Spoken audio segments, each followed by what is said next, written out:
आज Haryana narcotic control board की ओर से डॉक्टर अशोक वर्मा जी पाइनियर सीनियर सेकेंडरी स्कूल स्कूलों में पहुंचे हैं और इन्होंने बच्चों को नशा मुक्ति के बारे में जागरूक किया। बहुत विस्तार से बताया कि कैसे समाज में युवाओं के अंदर नशा फैलता जा रहा है और किस तरह से दिन प्रतिदिन ये नशे की जो लत है बच्चों में युवाओं में बढ़ती जा रही है। तो इन्होंने इस मकसद के लिए आज इस स्कूल का चुनाव किया, जिसमें लगभग 600 बच्चों ने भाग लिया और लगभग इसमें 70 से 80 का स्कूल का स्टाफ भी था। तो इन्होंने बताया किन परिस्थितियों में बच्चे नशे का शिकार हो सकते हैं और उन परिस्थितियों से कैसे बच के रहें, और नशे की बुराई के बारे में भी इन्होंने बहुत विस्तार से बताया। उसमें इन्होंने बताया कि मनुष्य का स्वभाव नशा लेने का नहीं है, ये एक बुराई है जो समाज के अंदर फैलने के कारण इसका कोई भी शिकार हो जाता है।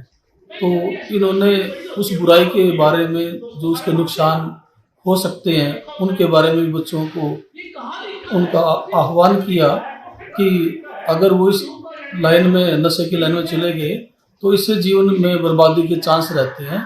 तो इन्होंने प्रेरित किया कि आप इन चीज़ों से बच के रहें और आपके आसपास वातावरण में अगर ये चीज़ है उससे खुद को अपने आप को दूर रखें और हरियाणा पुलिस का भी सहयोग करें कि किस तरह से उसको कंट्रोल किया जा सकता है।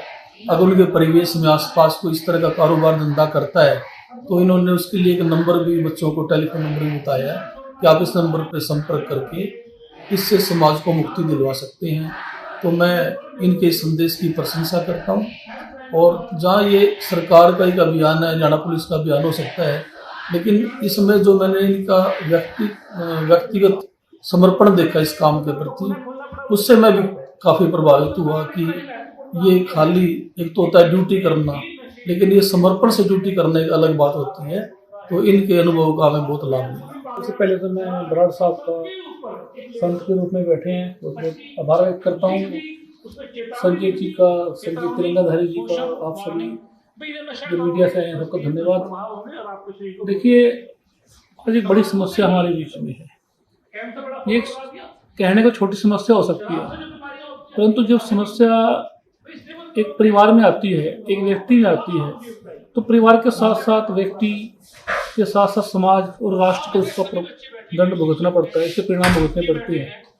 नशा एक ऐसी समस्या हमारे सामने है जो हमारे सामने बिक रहा है, लोग खा रहे हैं, मर रहे। एक सर्वे के अनुसार हम आपको बता दें, विश्व स्वास्थ्य संगठन की एक रिपोर्ट है, यदि हम तंबाकू से होने वाले रोगों की बात करें तो प्रति वर्ष एक साल में 70 लाख लोग ऐसे हैं जो तंबाकू का सेवन करने से, तंबाकू से जो अन्य उत्पाद होते हैं उनको सेवन करने से मरते हैं।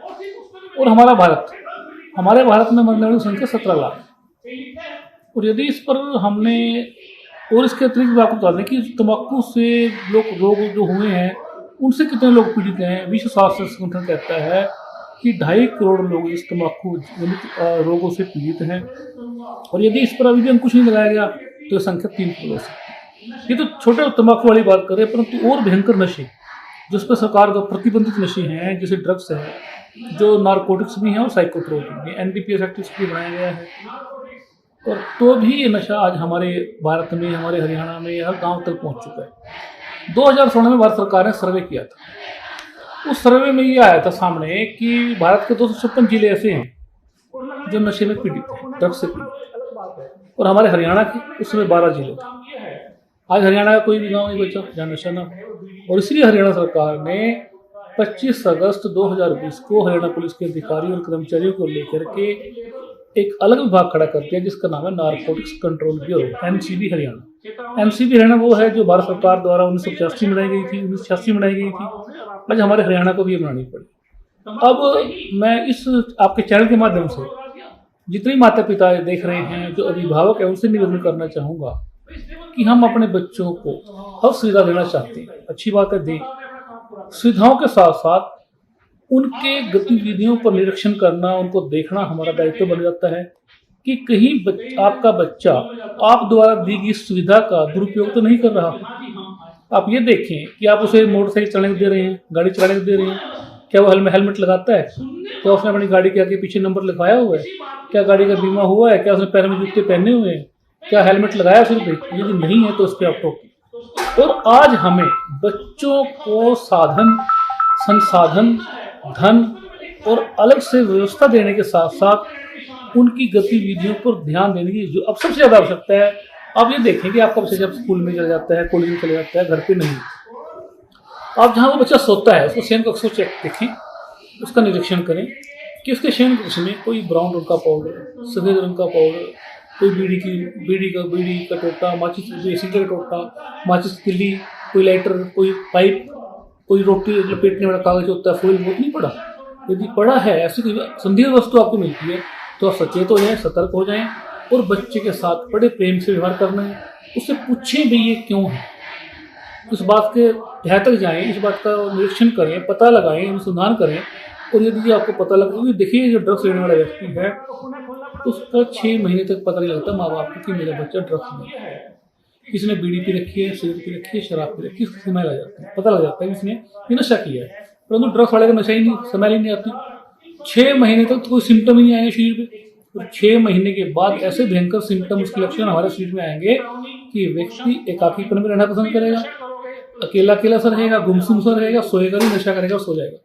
और नशा करने वाला बच्चे, कई लड़कियों की हमारे पास सामने आती, बताऊंगा इसके शायद कैमरे पे बताना उसी को है, तो बड़ी समस्याएं हमारे सामने हैं। बच्चों के साथ प्रेम से व्यवहार करें, मित्र जैसा व्यवहार करें, उसको बड़ा मित्र समझें और उतना ही दें जितनी उसकी आवश्यकता है। तो सब आप साइकिल तो हमारे जीवन का मुख्य अंग है कि छोड़ो अब शर्माना, अच्छा स्वास्थ्य चाहिए तो साइकिल जरूर करवाना जाना।